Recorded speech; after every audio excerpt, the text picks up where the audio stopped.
Wade's Wiggly Antlers. Written by Louise Bradford. Illustrated by Christine Batuz. Published by Kids Can Press. One winter morning, Wade spotted his shadow on the snow. "My antlers look like trumpets," he cheered. "Doot-toot-a-doo." His friends all fell in line behind him, tooting imaginary horns and rat-a-tat-tatting make-believe drums. As the parade zigzagged through the trees, Wade thought he felt his antlers wiggle. "It's just the wind," he told himself. Farther along, it seemed like they wiggled again. "It's all this marching," he thought. But on his way home, with barely a breeze in the air and his footsteps light on the path, it happened again. This time, Wade checked his antlers. They were loose. Wade ran straight home to show his mother. "My antlers are wiggly," he cried as he burst through the door. Wade's mother gently nudged each one. "Remember when we talked about your antlers falling off?" she said. "Don't worry. New ones will grow in the summer." But Wade was worried. He would miss his antlers. He used them for so many things. Paddles for ping pong, perches for giving friends rides, catcher's mitts for softball, and hooks for flying kites. Wade decided he was going to keep his antlers. The next morning, Wade's wiggly antlers were wobbly. So instead of playing hockey, Wade sat on the bench and kept score. He didn't want to risk jostling his antlers. The next day, while his friends played double dutch, Wade tried to tiptoe in. After he got untangled, he just turned the rope. On the third day, while his friends danced, Wade stood alone and softly tapped his hooves to the beat. Wade was getting tired of being on the sidelines.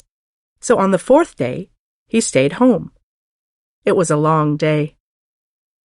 That night, Wade couldn't get to sleep. He kept thinking about all the fun he was missing. If only he didn't have his antlers to worry about.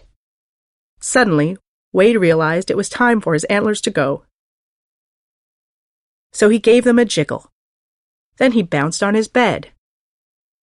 Then he did jumping jacks. But Wade's antlers didn't budge. By then, he was sleepy. "I'll try again tomorrow," he thought, as he snuggled under the covers. At breakfast, Wade spotted his friends bounding through the forest, pulling a toboggan. Wade loved tobogganing. "Wait for me," he hollered, forgetting all about his wobbly antlers. At the top of the highest hill, Wade and his friends all piled on and down they zoomed. It was a bumpy ride. At the bottom, everyone tumbled off and headed back up. Everyone except Wade. He stood stock still. Something was different. He reached up to check his antlers. They were gone. Wade peeked at his shadow. No more trumpets, he realized a little sadly. But only for a while, he reminded himself. Wade couldn't wait to show his mother. He noticed how much lighter and freer he felt. This might not be so bad after all, he thought, as he hurried home. His mother brought out a special box. On the outside, they wrote, "Wade's First Antlers." To celebrate, they made moss cupcakes with maple icing and had a party. Wade and his friends danced up a storm. For the rest of the winter and all through the spring, Wade ran faster and jumped higher than he ever had before. He zip-vined through the forest and won at hide-and-seek for the first time. He hardly missed his antlers at all. Then one summer morning, as Wade reached up to scratch an itch, he felt two bumps. His new antlers had sprouted. At first, Wade's antlers didn't look like antlers at all. Instead, they looked like fuzzy acorns. Then a pair of nuttapolts.